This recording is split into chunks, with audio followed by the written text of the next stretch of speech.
Swashbucklers, you're listening to Under the Crossbones, episode number 151. My name is Phil Johnson. I'm your host for the show each and every week. Thanks for tuning in and telling your friends. And if you haven't told a friend, go tell a friend about the show. Go, hey, there's this cool pirate show. And they talk to pirates about pirates. And it's called Under the Crossbones. I appreciate you being here. Episode number 151. And if you are a pirate, I know the number 151 to you brings up rum. Yeah? Bacardi 151. Which is not made anymore, by the way. It's a rum from Bacardi, and it has a proof level of 151, which means that it is 75.5% alcohol by volume, which you can either drink, I guess, or you can swab an earlobe before piercing it, or possibly clean a bathroom with it. It's mostly alcohol. That's craziness. The typical rum is 35 to 40% alcohol rather than the 75.5%. So Bacardi started being sold in 1963. They don't make it anymore. It was discontinued in 2016. So if you've got some Bacardi 151 left, maybe don't drink it. Maybe sell it on eBay because it can't be got anymore. There you go. Today on the show, my guest is Bob Bledsoe, a.k.a. Manus O'Toole. And this is a fun one. I did this one at the Pirate Invasion of Long Beach. In fact, it was the only interview that I managed to get recorded at the Pirate Invasion of Long Beach because everybody was running around crazy, doing shows, doing things, entertaining, all that kind of stuff. But I did get Bob to sit down for a little bit and talk with me. And he has an act called Manus O'Toole and his Imperial Tibetan Yak, which is hilarious. And Bob is also a comedian, like a regular comedian, like a stand-up comedian. And so we are going to talk about how he developed his act because it's kind of new to the pirate scene. If you haven't seen it, definitely catch him when you see him out there. It's a fun show. But we're going to talk about how he developed the act, how it's different from regular stand-up comedy. We're going to nerd out on stand-up comedy just a little bit because you know what? I like to do that. It's fun. I like talking with comics. So that's all coming up in a second with Bob Bledsoe. Speaking of comedy, had a weird gig over the weekend. So Saturday night, I was booked at a show called Comedy Lanes in Ukiah, California. And it's the back room of a bowling alley, which it always sounds like, oof, that sounds rough to begin with. But a lot of bowling alley gigs are pretty good. They're at least a pretty good. And this one was, I've heard, is always good and things like that. We had a nice full audience, and it's not like you hear pins going down and things like that. So anyway, Ukiah is not very far away from many of the parts of California that are on fire right now. We have something like 17 or 18 fires, large fires happening in California right now. Ukiah is about 3 hours from Redding, where the car fire is happening. And so I was driving up there. I was excited about the show because I was working with comics that I'm good friends with and I haven't seen in a long time. And so I was just excited to hang out with Sammy Obeid and Irene too, and John Lair, all good friends of mine. So I picked up Irene at her place in Berkeley, and we drove up there. And we could see over the east foothills, just plumes of smoke, just lots of smoke coming up. And so that was crazy because you're like, all right, well, hopefully it doesn't get here before we're done with the show.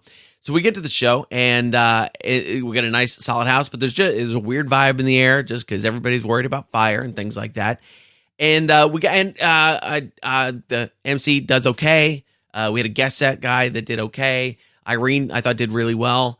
Even though she wasn't super completely happy with it, I did okay. It was an audience that really they liked jokes that are easy to get. I don't want to say they were dumb because they weren't dumb, but they liked jokes that took an additional step of mental thinking after the punchline was not their thing. And I do a lot of that. So now we know where that happened. But anyway, I had an okay set. They liked the music that I did and all that kind of stuff. So then Sammy gets up there. He's headlining, Sammy Obeid. If you haven't seen Sammy Obeid, he's fantastic. Check him out. So he gets up there. He starts having trouble with him right off the bat. They just were not into what he was doing, so for whatever reason. But he's got gear for everything. Sammy has done every kind of possible comedy gig there is. So he's working for it, right? And he's getting them going. And then there's one dude in the back who he keeps laughing like this. Ha, ha, ha, ha. And it was at a table of people that had been talking quite a bit. That was the other thing. Every time you did a joke that they did like, they wanted to discuss it with each other. So there was a lot of discuss among yourselves, right? The joke, and then they would have to discuss, and then you'd have to pull them back into the show. Very weird. So anyway, Sammy goes, hey, you guys in the back there, really glad you're here. If you could please quiet down a little bit so the rest of the audience can enjoy the show, that would be great. maybe stop the ironic laughing. And the dude just kept doing it like while he's talking. It's just ha, ha, ha, ha. And the dude finally left, went out in the bar area, which I heard him out there after just like excitedly telling everybody, man, I really messed up with that guy's show. I just kept going, ha, ha. He was like real proud of himself. Oh, God, I wanted to smack him. I really wanted to smack him. And so Sammy gets about 20 minutes into his set. This guy keeps coming in and out and whatever, right? And all of a sudden, all the lights go dim, like brownout dim, right? And everyone's like, oh, okay, I wonder what's happening here. And then blackout, pitch black. And we're in a room that if there's no lights, there's also no windows, and it's nighttime because it's, 9:30, almost 10 o'clock at night. So the place goes pitch black, and we go, I wondered, hey, maybe it'll come back on in a few minutes, maybe whatever it is. I took a peek outside. Everything was out. The In-N-Out Burger was out. The hotel, the gas station, all dark. And then somebody did some quick Googling and realized that it was all of Mendocino County blacked out for whatever reason. We don't know if it was for something to do with the fires or just random or whatever it was. So anyway, the audience exits like quickly. Like they didn't even the audience didn't know what we were looking at outside. But within 2 minutes, the room was cleared. And I was like, nobody even wanted to stay to find out if the show was going to, come back on or something like that. And I've seen comics pull it out of that and do things like, no mic, great, I'll just yell. No lighting, great, somebody hold up your phone and shine the light on me. Like, we would have just kept, had it been like a really fun show, I think Sammy might have done that. But instead, he was just like, okay, cool, all right, cool, well, we're gonna leave now. And so he and Irene got back in the car. They were driving back to the Bay Area that night, which I don't like to drive. It's 4 hours for me. I don't like to drive 4 hours after a show. And so I, first of all, I did sell some merchandise to the people that were streaming out. Sold a couple T-shirts because, hey, got to make the money where you can make the money, right? And then I went back to my hotel. Now, I've never been in a hotel during a blackout before. It was weird. Not a motel. Well, it was a Motel 6, not a hotel. Apparently, the key things on the doors, those are running on batteries, so that's good. So my key worked, and then it was just black. And I tried to go to sleep. It was kind of early. That wasn't real easy. And then it woke me up. The power must come back on about 3 o'clock in the morning because, oh boy, did it wake me up when everything went on. Holy cow, it was just weird. And then I just got up and drove home looking at the smoke the next morning, and it was just a weird, super strange atmosphere to be playing in where, it's a room full of people. You're trying to make them laugh, and at the same time, they're probably worried about their house or a friend's house or a family member's house being burned down. Very strange gig, but we made it through. We did our job. We did the comedy and got the job done. Sunday, put a new combination lock. We got combination locks for the house, right? So the little keypad instead of the key, because my girlfriend got a keyless auto start for her car. Now she wants to get rid of every key she owns. So we got these combination locks, and she has no faith in me in being able to install something like that without trouble. And I know right here, I should be inserting a story about how much trouble I had, and it was a disaster. But no, it worked like a charm, and it worked perfectly, and nothing bad happened. So I was very excited about that. I have to do another one now. That'll probably be where the one gets messed up. Anyway, there are other shows coming up. August the 10th, in a couple weeks, I'll be at the First Street Cafe in Benicia, California. August 16th, I'll be back in Ukiah at The Office, a place called The Office there. August the 17th, I'll be at the Deliberation Room in Stockton, California. August the 18th, Paraiso Brewery in Los Banos, California. Those are all headlining shows for all those. August the 29th, I'll be doing a quick guest set at Zany's in Nashville, Tennessee with Ian Harris. That's going to be a super cool show. And then August 30th through September 2nd, I will be at the Comedy Catch in Chattanooga, Tennessee, featuring on those dates for Landry. Another great guy. Love Landry. If you haven't seen Landry, oh boy, check him out. And lots of other stuff coming up. Indiana, Canada, Arizona, Nevada, Oregon, Washington. All those on the tour dates. Go to underthecrossbones.com, click on the tour dates button, and you can see where I am going to be near you, telling jokes, singing songs. It's going to be fun. If you're enjoying the show, come visit us on Facebook. That's facebook.com/underthecrossbones. On Twitter, we're at undercrossbones. No the in that. And be sure that you are subscribed to the show in Apple Podcasts or Google Podcasts, or because Google has a podcast app, or Spotify, or Podcast Addict, or wherever you're listening to the show. Just click that subscribe button. Make sure you get the new episode every Tuesday when it comes out automatically in your feed. We're sponsored today by TeePublic. They are a t-shirt company that works with independent t-shirt artists and create really cool shirts. And I have hand curated over 100 super cool pirate t-shirts for you. There's funny ones, sexy ones, scary ones, and they're all super cool, and I handpicked them myself. So to find out what those are, go get yourself a cool pirate t-shirt, because sometimes you can't wear your pirate garb everywhere, right? You're going to the grocery store, you don't want to freak people out. Yeah, you just do a little skull and crossbones on the t-shirt, and you fit in with the rest of the world for just a little while. Go to underthecrossbones.com/shirt. That's underthecrossbones.com/shirt. And you can see the over 100 pirate t-shirts that I've hand curated for you. And when you buy a t-shirt, the artist gets some money. I get a little bit of money. TeePublic gets a little money. It's all very fair and square. I like their business model. So again, that's underthecrossbones.com/shirt. All right, let's do this. Let's get into my interview with Bob Bledsoe. Like I said, his character is called Manus O'Toole at the Renaissance fairs and the pirate festivals and all that kind of good stuff. And we're going to talk pirate festivals. We're going to talk performing for that audience. We're going to talk some similarities and differences from regular stand-up comedy. Fun episode. So here we go. This is Bob Bledsoe, aka Manus O'Toole. All right, so we're here, day 2 of the pirate invasion of Long Beach. How'd you make it through day 1? Did you?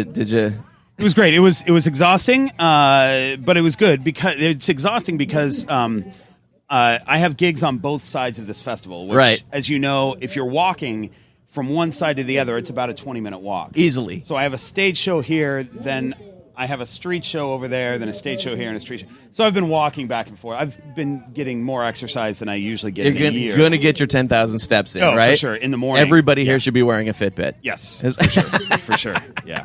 I think I did 12,000 steps yesterday. Nice. A period-appropriate Fitbit, though. Yeah, absolutely. It's got to have pirates would have worn back in the day. Yeah, full leather and torn up and all that kind of good stuff. Yeah. So you're doing a show called Manus O'Toole at his Imperial Tibetan Yak.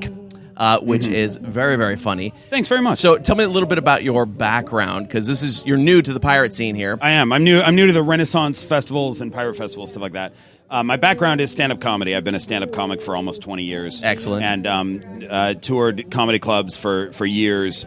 And stopped touring a few years back because I wanted to be in Los Angeles so I could get TV and film work. Sure. And if I'm on the road touring comedy clubs, I miss auditions, I miss writer meetings, stuff like that. Right. So, but what I learned is that within about 500-mile radius of Los Angeles, there are a ton of Renaissance festivals. Yes. And I'm also a musician. I play mandolin, as well as some other things. But for Renaissance fairs, the way I started was I started just booking gigs, telling people, hey, I'm a comedian. I can come and be funny in character and play Renaissance music on the mandolin. Right. And they would go, okay, we'll hire you to do that. Uh-huh. And then last year, somebody asked me if I would do a stage show. And I went, yeah, sure, I'll do a stage show. And then I realized I don't have a stage show. Like, just a guy with a mandolin on stage playing music does not fill a stage. Right. So I had to write an entire new act for a Renaissance fair that has nothing to do with the act that I do in a comedy club. Right. And it was fun. It was a fun challenge, and it's still developing, but I'm having fun with it. Yeah, and that's such a comic thing to do, to go, oh, yeah, I can do that. I have no idea how I'm going to do that. Right. Hang up the phone and go, oh, shit, I don't have a... Yeah, right. Yeah.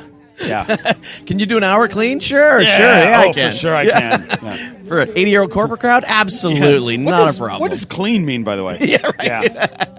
That is one of my favorite questions that I have to ask before many gigs. What's your version of clean? Right, exactly. So how did you get into comedy? You said you've been doing it 20 years now. What was your impetus for getting into that? What were you doing before that? You know, I always wanted to do it. I was in my younger life, I was a banker, and I worked as like a mortgage banker, and it was killing me, and I decided that I needed to make a change, and I sort of did some soul searching and realized that I've always wanted to be a comedian. Okay. So I was in Seattle and just started doing open mics and developing an act, and And Seattle is. How was Seattle then? Seattle's one of my favorite comedy towns now. How was it then? It was even better then than it is now. Really? I think it was really nurturing. There were a lot of really great comics. The open mics were really great because we had a real audience. Like there would be full audiences at an open mic at the Comedy Underground in Seattle. It was my great. favorite club in the country. Yeah, it was fantastic. And so I was a regular there and did my sets and just developed an act and then started doing a bit of road work and then getting a little bit into TV. I booked some TV gigs when I was in Seattle and ended up deciding to move here to pursue that more. Okay, so nice. What were those early TV gigs like? They were like if a TV show came up to film, they would cast some of the smaller roles, like the 1-2 liners. Oh, locally. sure. Okay, yeah. And so there was a show called Citizen Baines there was James Cromwell. That was my first time on TV, and I had a small part in that, and just different various indie films and stuff like that. Okay, yeah. So the typical sort of early stuff. Yeah. I've done little bits of that. I did. Did you ever do extra work? That's always not a lot, not really. I only did extra work when I had time. When I had I don't have anything going on that day. Yeah. I will go stand next to a catering table for 9 hours and get paid for it. Yeah. I mean, it's good money. I have friends that do it in LA and they make really good money. You know? Sure. Yeah. So that's funny. So what kind of comic were you? Were you the corporate guy? Were you more the clubby guy? No, they called me an alternative comic, which is kind of a weird thing because that oftentimes means that you're a comic but you're not funny. Right. But no, I did well, and it's just it was like silly character-y sort of stuff. I sort of played this guy who thinks he understands how the world is, but he obviously clearly doesn't. Okay. And so he always was as an example, my opening line for years was a really quick opener that always worked. It was I would come up and I would go, "Hey, you guys, before I get started on my comedy show, I want to make a quick announcement. Somebody has taken a permanent marker, and they wrote 'blow me' in the restroom, and there's no phone number or contact information. You can't get a hold of that guy if you wanted to." So it's like just this guy he's just an innocent, dumb guy who thinks that,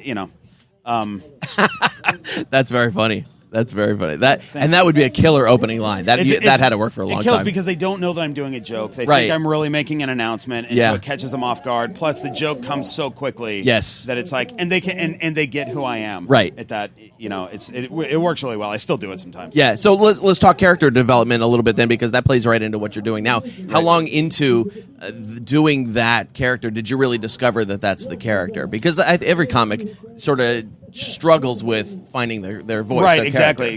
It didn't take very long. I was probably into comedy about 6 months, and I wrote a bit about going to Chuck E. Cheese by myself. Okay. And as just a normal thing that you would do, not and it wasn't creepy at all. It was just this guy who's a man child. It turned me into a man child. Yeah. And that became a central part of my act at that time. I had like 15 minutes, and that was kind of a longer story, and the audience really liked it. And I went, all right, I'm a man child. Yeah. And that kind of locked it in. Okay. And that's what I did for years. Okay. Yeah. And sometimes it's just that one killer bit and you go, oh, that's what I need to exactly. do. Yeah. And it was a guy who thinks it's appropriate to go to Chuck E. Cheese by himself and play in the ball pit by himself, and and he doesn't know that he's doing something weird, and it made the character sort of. It does kind of remind me of my trips to Disneyland and Disney World by myself. Which is when I'm standing in line, I can see people going, does he belong to the family in front of him or the family behind him? Because they're both Asian. Right. And that's hilarious. And ironically, all my in-laws are Asian. So it's really funny. But I can see the strange looks. It's so much fun. So I totally identify with that character in real life. That's great. And so when you started doing this and deciding that you needed a comedy act for the pirate and the Ren Faire stuff, what was your development process for that? I know it's still kind of new. We were talking about yesterday.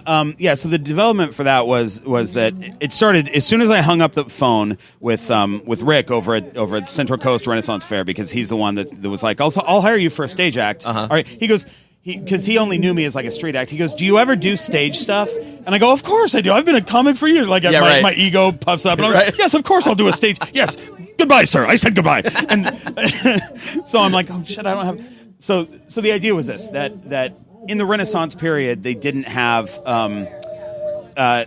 stand-up comics. There wasn't so I wanted to come at it from a different. I wanted to be a guy who who is supposed to be doing another type of show that they Right. may have had back then, but the show goes wrong, and so he ends up doing stand-up comedy instead, which isn't. He's not even intending. He's just telling stories and they're fun. So, so I thought, okay, well, what if he's got a trained animal that he brings around, and the animal goes missing? And I love the idea of having a yak. I just think it's funny. I think yaks are funny. So I used my character that I had sort of developed in the street, which is like a really dumb thief. It's like the dumbest thief in the world. Okay. And he's this Irishman. And I said, all right, well, he's also a yak trainer. He has this yak that he's trained, and the yak has gone missing. And that also makes it so that rather than right before the show at a Renaissance Fair or Pirate Festival, you call for your show. Right. And most acts wander around and they go, hey, my show's starting in a few minutes. Come sit down. My show's starting. Right. But I can now wander around and go, hey, have you seen my yak? Yeah. Oh, I'm doing a show right up here, and he's not shown up, and I don't know what I'm going to do, but you can sit down if you want, but I got to find my yak. And, run around and yell, Clark! Right. And people hear me yelling, and they're like, what is this crazy guy doing? And it gets people in the seats. Yes. So I like the pre-show is very funny. Thanks. And Clark the Yak is such a mouthful of syllables. Yeah.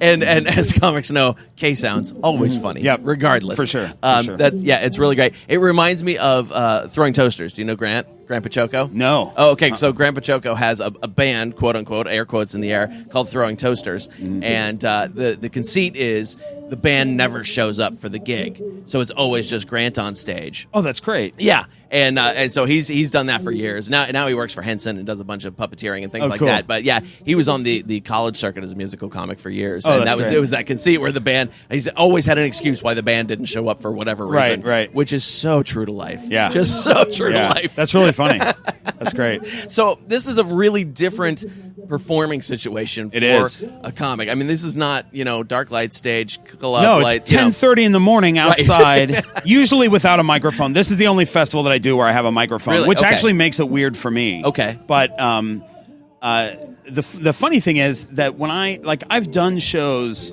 at clubs, like it doesn't happen at a comedy club, but I've done like stand-up shows at like a theater where the mic will go out. Right. And the other comics on the show are like they'll hold the broken mic in front of their face because they can't handle. Cracks me up every time. Yeah. So and I always think it's fun to just be free of that Sure. and do your thing and be a little bit more theatrical or whatever. So I love doing this circuit without. I don't have a mic usually, except for this gig, but I don't have a microphone. I can do all kinds of stuff. I can play music if I want, which I don't do it in comedy clubs. I can be charactery. I can juggle fire. Yeah.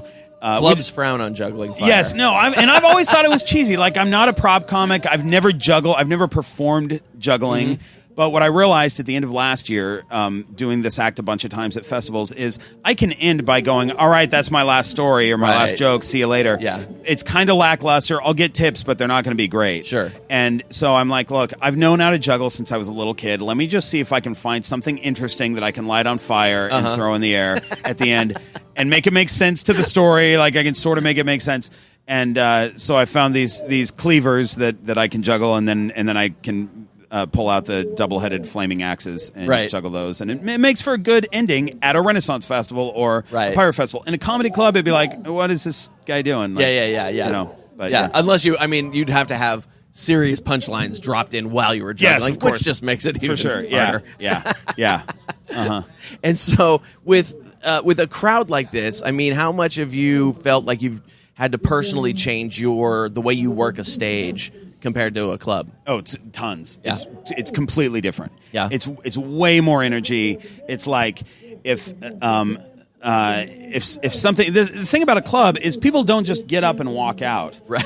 Whereas here, these people might just be sitting in the shade. Like, you have an audience, and like probably 10% of them are literally just sitting in the shade finishing their food. Yeah. And then they're planning on getting up and leaving. Yeah. So you've got to really have a lot of energy to keep those people. And there's also ones that will sit down and watch part of a show and go maybe this isn't for me. I thought this was going to be music, or maybe I thought he was going to be funnier or whatever. And they get up and leave. So you've really got to work to keep these people in the seats because there are so many distractions, so many other things that they could be doing. Oh, sure. You know? Yeah. When you're in a theater, there's not booths of food and wares sitting all around the stage. Exactly.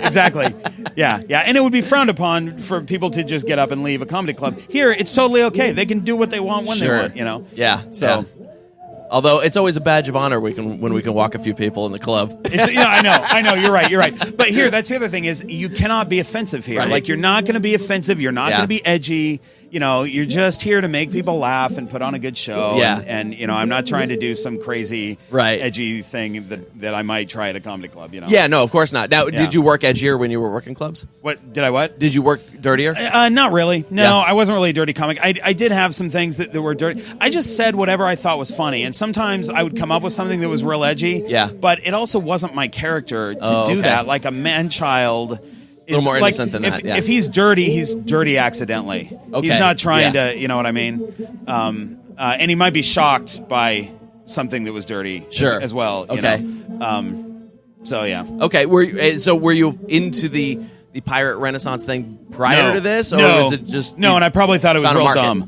Yeah, it was a found market. It was.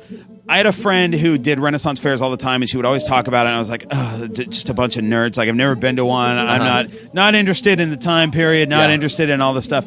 And then she was like, you should just come to the Labyrinth of Jareth Ball. That's the largest masquerade ball in the country. Okay, it happens downtown L.A. And she goes, they'll have you come in and just play mandolin. Just come and play your mandolin. Okay. And I was like, all right, that sounds like fun. Yeah. So I put together an outfit and I went there. And it's kind of like a Renaissance fair in a hotel. Okay. And I kind of wandered around and did it, and I was like, this is actually really cool. I think this is what Renaissance fairs are like, and I think fairs will pay me to do this, because Labyrinth doesn't. I volunteer. I'm actually one of the hosts now of Labyrinth of Jareth Ball, which is fun. But that's the only one that I do for free, because everybody does that for free. And I went, I think I might be able to get paid to do Renaissance fairs, and it might pay my cost of just going. Sure. And then I found out that you can make pretty decent money, and if you've got the right, I have some unique things that I've developed, like the ability to play a mandolin, the ability to juggle fire, things that are specific to Renaissance fairs that I would never do at a comedy club that I can bring here and do, Interesting. Now, let me, and this is like deep nerd comedy talk here, but I was thinking yesterday, because I'm newish to the pirate festival scene. I've been a pirate dork since I was a kid. That's why I started doing this show. Right. But, this is the first time I've been to this festival, and before that I'd been to the one in NorCal a few times and things like that. So I'm new to this scene, and it was occurring to me yesterday that as comics we're constantly in our brains looking to define ourselves, to make sense of the crazy sort of nutty world around us, right? And we're looking for enlightenment constantly. Mm-hmm. And this crowd seems like a different type of audience entirely. This is an escapism crowd. Yes, does you're that right. strike true? Yeah, no, that's true. Absolutely. People people that attend these kind of fairs or are participants. Most of the participants at pirate festivals, Renaissance fairs are non-paid. They're not paid performers. They're in guilds. Mm-hmm. They are there for the escape from whatever. And maybe they have a great life also. Yeah. But I have a feeling that they might have a stressful situation in their life, and they're escaping, and they just love to be at fair. Right. And that's not to say that that's a bad thing. No, that's just no, a it's different great. Outlook it's on great it. that they found that, Yeah. So yeah, it's an interesting crowd for sure, of diverse people from all over. That's the other thing that I like about doing this, is that I'm not hanging out with other. No offense to other comics, and I like a lot of other comics, but when you're stuck in a condo with two other guys that you just met, right. and they have, like, one has substance abuse problems, the other one's got narcissistic personality disorder, like, that's weird. But here, you're camping oftentimes with tons of people, which is cool, because then you can pick and choose who you're going to hang out with. Exactly. Versus being stuck in a comedy condo. Yes. In Middle America somewhere. Right. Yeah. There's it's interesting when you walk in. You're like, hey, oh boy, we're not going to get along at all. I know. Yeah. That's great. So what do you think is? What are you doing now to develop the act, and where do you want to see it go?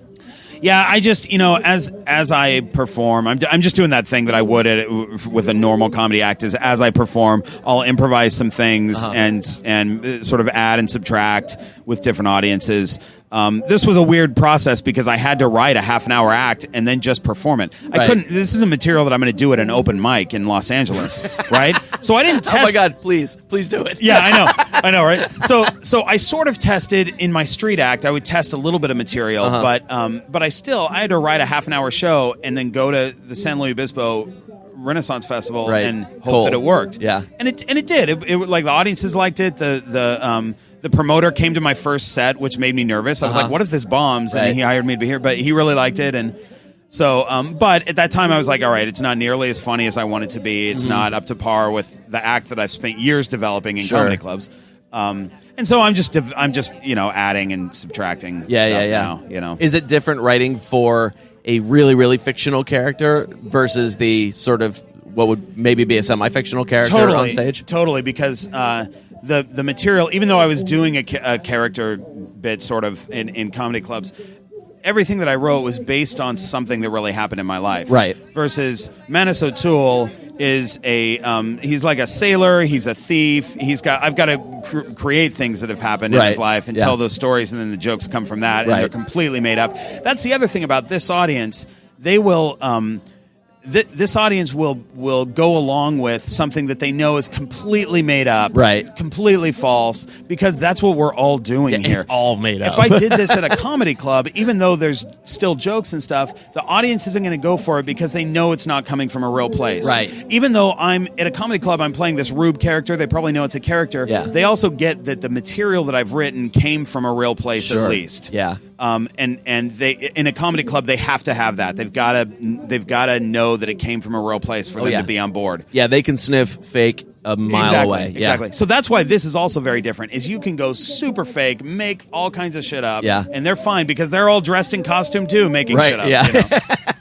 So yeah, fantastic. Well, I don't want to. I know you got another show here in a few minutes, so I don't want to hold you too long. Is there a good place online for people to keep up with what you're doing, either this stuff or the comedy stuff or anything else? Yeah, go to my Facebook page. Okay. Facebook.com/Bob Bledsoe. I'm redoing my BobBledsoe.com. Does anybody go to people's actual websites? Oh yeah, anymore? I still get plenty of traffic. Really? Yeah, I push mine a lot. I gotta redo mine.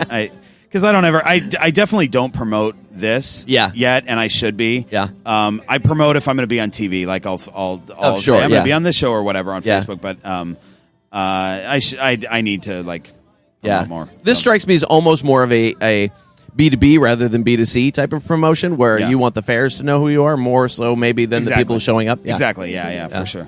All right. Well, cool, man. Thanks so much. Cool. This was really fun. I'm glad we got a chance to do it. Thank you. All right. It was fun. And there it is, friends. That is my interview with Bob Bledsoe, a.k.a. Manus O'Toole. You can find him online. Go to facebook.com/Bob Bledsoe. And his last name is Bledsoe. And I dug up a little clip of Bob's regular stand-up act from a few years ago. I don't think it's super recent, but it's from a few years ago. And I am going to post that in the show notes because I like people to see all the different sides of an artist. I think that's very important. So go to the show notes for this episode at underthecrossbones.com/151, and you can see that little clip of Bob's regular stand-up act. What'd you hear that you liked? Did you learn something? Did you find out something you didn't know about whatever things we were discussing and you would like to discuss it? See, when I listen to podcasts, I always feel like I want to jump into the conversation when it's a good conversation. So if there was something that you were listening and you wanted to jump in on, you can do that. Come over to Facebook, facebook.com/underthecrossbones. Tell us what you thought of the episode. We appreciate that. Or Twitter/undercrossbones. That'll work too. We are sponsored today by Pirate Radio, The Treasure Coast, WKKC-DB, playing the best music of today's hits and yesterday's classics. And Pirate Radio Talk, playing the best pirate shows, including Under the Crossbones, 24/7, all commercial free. How do you like that? To listen, go to pirateradioTheTreasureCoast.com or download the Pirate Radio WKKC-DB app for the music station. Talk station is at pirateradiotc.com or download the Pirate Radio Talk app for your phone, and that's the talk station. You can also dial us up on Alexa. Yeah, just go, hey, Alexa, play Pirate Radio The Treasure Coast or play Under the Crossbones, and your new household appliance will kick up that show. Soon, you just be able to scream at whatever appliance. Just give me the thing, and it'll do it. That'll be when we all turn into the people from WALL-E, just sitting in a chair, dialing up soft drinks. That's what it's going to be. Anyway, I Treasure Radio is where Pirate Radio The Treasure Coast comes from. It's all brought to you by iTreasure Radio, the very best digital media from independently owned stations at iTreasureRadio.com. And that's it. That is our show for today. Thanks again for tuning in. I always appreciate it. If you have a friend who you think might enjoy this episode, go tell them about it. and that helps to grow the show and grow the family. And I like that. If you want to find out more about blah blah blah blah blah blah blah, blah. If you want to find out more about Bob Bledsoe, go to facebook.com/Bob Bledsoe. We got some great shows coming up, some people I'm very excited about. Next week, we're going to hear Joan Reuter and Rosie Steffi from Penny Opera. If you haven't seen Penny Opera yet, they're a cool musical duo that I caught at the NorCal Pirate Festival this year. Very fun, and I went and sat in Joan's house in Alameda and talked to them. So that's coming up next week, Penny Opera. And I have part one. Yeah, part one. There's going to be a part two. I might put them together. Might be 2 episodes. I don't know yet. But I do have a part one recorded with the ever-elusive Tal DeRoy. Yeah, a couple years. Long time we've been trying to get Tal DeRoy on the show, and he is finally submitted to the microphone. So that's going to be coming up in a couple weeks, too. I've got a couple others on the calendar that aren't in the can yet, and I'm super excited about and very excited for you to hear. So that's going to be all good. Again, for this episode, go to underthecrossbones.com/151 for all the show notes and links and the video of Bob Bledsoe doing the stand-up thing, and it's all going to be good. All right, I will see you next week.